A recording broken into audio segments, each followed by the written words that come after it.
Olá pessoal, tudo bem? Aqui é o Rodrigo, do time de Economia da SMI Consultoria. Vou falar um pouco com vocês hoje sobre o nosso cenário econômico. A semana passada trouxe a divulgação do IPCA de maio. Esse IPCA veio aí mais um mês negativo, ou seja, de deflação, algo que dá continuidade a essa tendência de inflação baixa agora para esse ano de 2020. No cenário internacional, o Banco Mundial e a OCDE revisaram suas projeções para o PIB mundial, assim como de vários países, inclusive o Brasil. Antes eles previam uma queda de PIB mais ou menos de 5% agora para 2020. E nessa última projeção, nessa mais recente, o Banco Mundial está vendo uma queda de 8% para o nosso PIB, enquanto a OCDE vê uma queda de 7,4%. Houve então uma piora de perspectivas entre a última reunião e agora. Pode ser que ainda sejam feitas novas revisões até o final do ano, que podem ser tanto para baixo quanto para cima, depende de como continuar as perspectivas econômicas até lá. Mas o que é importante dessa revisão de projeções é isso, de que realmente está tendo uma piora nas perspectivas econômicas aqui para o Brasil. O nosso Boletim Focus, ele também está a cada semana reduzindo um pouco mais a sua projeção para o PIB. Agora a queda esperada está de 6,51% para 2020. Então realmente a gente está aí com um cenário de retração bem forte agora para esse ano. Na China, os indicadores de atividade acabaram decepcionando agora no mês de maio.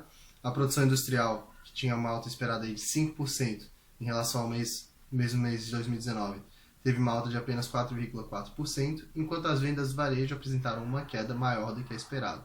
Elas caíram 2,8% na comparação anual, enquanto a queda esperada era de 2%. Apesar desses indicadores virem pior do que o esperado, eles ainda assim apontam para uma tendência de melhora, ou seja, apontam para uma tendência da recuperação da atividade econômica chinesa.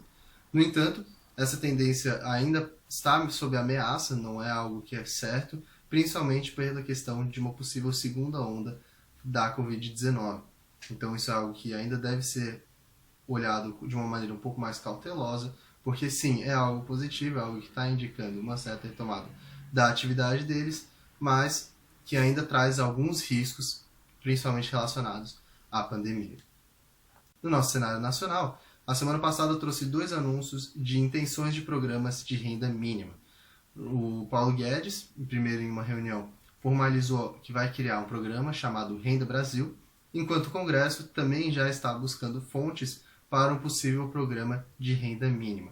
Como é que esses programas funcionariam então? Eles substituiriam esse auxílio emergencial depois que ele acabasse. O auxílio emergencial, em princípio, acaba agora em junho. A partir disso, então, ainda não se sabe direito o que eles vão fazer exatamente, se eles vão prorrogar mesmo esse auxílio emergencial, se eles vão prorrogar com o mesmo valor ou com um valor menor. Enfim, ainda não existe essa definição. O que se tem a ideia é de, após esse auxílio emergencial, e talvez depois desse período que haja de prolongamento, e começa a se instaurar um programa de renda mínima para a classe baixa. Esse programa de renda mínima substituiria o Bolsa Família e ele seria mais abrangente, ou seja, ele pegaria mais pessoas e ajudaria mais famílias. Um programa de renda mínima ele acaba sendo bem caro, tanto que na proposta mais conservadora, que seria com uma renda de R$100 por pessoa e um adicional de R$100 para crianças de até 6 anos, se a gente juntasse todas as fontes de renda de programas de auxílio que já existem no governo, como o próprio Bolsa Família, que somam aí 138 bilhões de reais, eles ainda não seriam suficientes para cobrir essa proposta mais conservadora.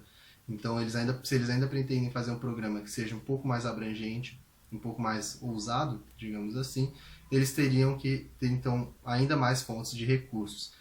O que o Congresso está fazendo agora é mapear essas possíveis fontes de recursos, ver quais seriam as melhores maneiras de financiar, talvez ou aí, por um novo imposto, ou talvez o aumento de alíquotas em algum imposto já existente. Tudo isso ainda está sendo discutido, ainda não tem nada definido, estão só dando ideias, mas o que é fato é que há essa necessidade de uma nova fonte de financiamento que seja maior do que as já existentes.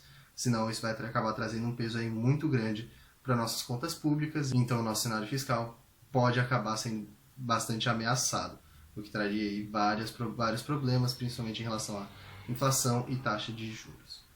Ainda ontem, o secretário do Tesouro Nacional, o Mansueto, ele anunciou que deve deixar o cargo ainda em agosto deste ano.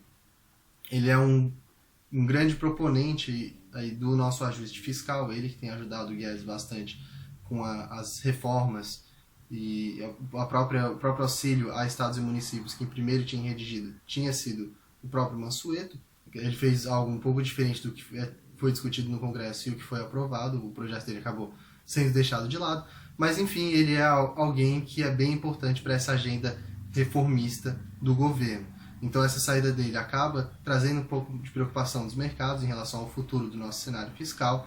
No entanto, ele já tentou apaziguar esses ânimos, já falando que ele vai sair quando encontrar alguém que siga a mesma linha de pensamento dele, ou seja, alguém que também seja empenhado com essa agenda de austeridade fiscal. Então isso pode acabar não mudando muita coisa em relação ao nosso cenário fiscal, dependendo de quem ele escolher. A nossa inflação, que eu comentei lá no início do vídeo, apresentou então uma queda pelo segundo mês seguido de 0,38%. Essa queda foi acima das projeções do mercado, de 0,43%. No entanto, elas continuam a empurrar o nosso IPCA cada vez mais para longe do piso da meta. A nossa inflação em 2 meses acumula 1,88%, já abaixo desse piso. Lembrando que o piso da nossa meta de inflação agora para 2020 é em 2,5%. Então a gente cada vez se distancia mais, o que dá mais espaço para cortes de juros pelo Copom. Nesse mês agora de maio, o item que foi principal responsável pela deflação foi o item de transportes, ainda puxado pelo preço dos combustíveis, que estava muito baixo, e pela queda nos preços das passagens aéreas. As pessoas não estão viajando quase nada, houve uma diminuição muito grande na demanda por passagens aéreas, então acabou caindo bastante os preços, puxando aí o nosso IPCA para baixo. Os itens alimentação e bebidas, artigos de residência e comunicação foram os únicos a apresentarem alta, agora no mês de maio. Para os próximos meses ainda continua a expectativa de a inflação vindo baixa, ou talvez até negativa, mesmo com o preço dos combustíveis voltando a um patamar um pouco maior.